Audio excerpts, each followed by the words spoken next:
There are currently no new Star Wars space shooters in development, at least that we know of. The closest we've got is the recent Star Wars Battlefront 2 and, at a push, the Death Star DLC for 2015's Star Wars Battlefront. But damn it, things could have been different. Back in 2016, Double Damage, the developers of very cool space trading and combat game Rebel Galaxy, pitched an idea to EA for a space shooter game set in the Star Wars universe. EA, of course, hold exclusive rights with Disney to make Star Wars video games at the moment. They're now almost 5 years into that 10-year deal, and so far we've had an underwhelming Star Wars Battlefront game, a massively controversial Star Wars Battlefront game, and a free-to-play mobile game, which is hardly an impressive list. We can't wait for the next 5 years. Double Damage's space shooter pitch, which surfaced in the news this week, sounded like a spiritual successor to the classic X-Wing game series. Studio head Travis Baldry told Kotaku, quote, "This was back in 2016 and we pitched a modernised take on X-Wing with all the classic bits. The game would have featured a campaign and would have altered the X-Wing formula to suit a modern audience. So that would have meant things like pilot aids and design to suit control pads, as well as the ability to save a mission's progress at any point, which was not a thing in the early 90s. The studio crafted a 5-minute gameplay video for EA which shows a rebel attack on an Imperial Star Destroyer. It looks cool. The video reveals some nice Star Wars-y space combat, as well as features like a cockpit view and the ability to hop between ships and take control of them mid-battle. The demo took 2 or 3 weeks to put together using assets that were, quote,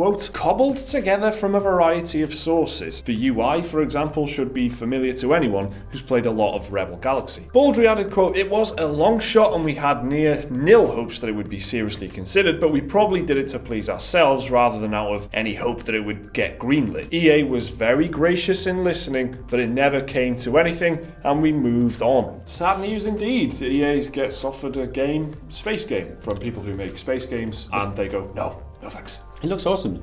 It did look, yeah. It does look very, very. It's the kind of Star Wars game that I would buy in an instant. I played Rebel Galaxy. I think we both played Rebel Galaxy, and I think I enjoyed it a little bit more than you, I guess. Yeah. But we both enjoyed it. Definitely and it's a really good game. This demo that they say they cobbled together has obviously used the Rebel Galaxy engine. It looks like a mod to the original Rebel Galaxy, and.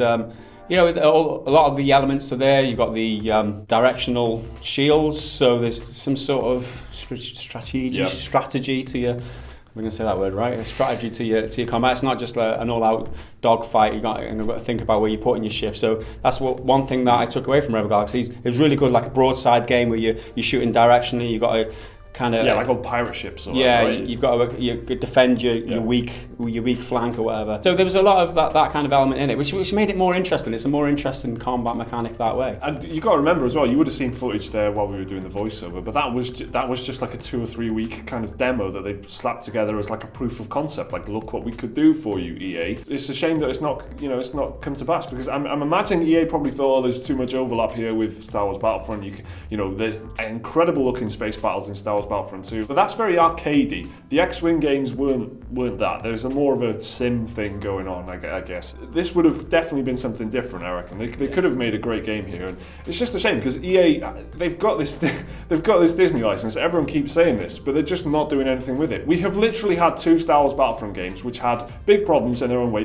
Like the first one maybe wasn't a big controversy, but it was like, what was it, 4 or 5 multiplayer maps and no single player campaign. It was a full price game, and the DLC, the season pass, cost as much if not more than the base game. It was that had its own problems as well. So that's all we've had, and we've had Galaxy of Heroes on mobile. Disappointment, Mike, is what we've had. Yeah. Disappointment, all in all. Cancelled Project Ragtag. Just make games. Just make some Star Wars games. You got the Star Wars license. Do something with it. So there you go, a Star Wars space shooter that's just not going to happen. Would you have liked to have seen this game? Let us know down below. Remember to like the video if you enjoyed it. Please do subscribe if you want to see more stuff like this every day. Remember to check out that video right there, right now if you want. And the link to Patreon if you want to support the channel. See you next time.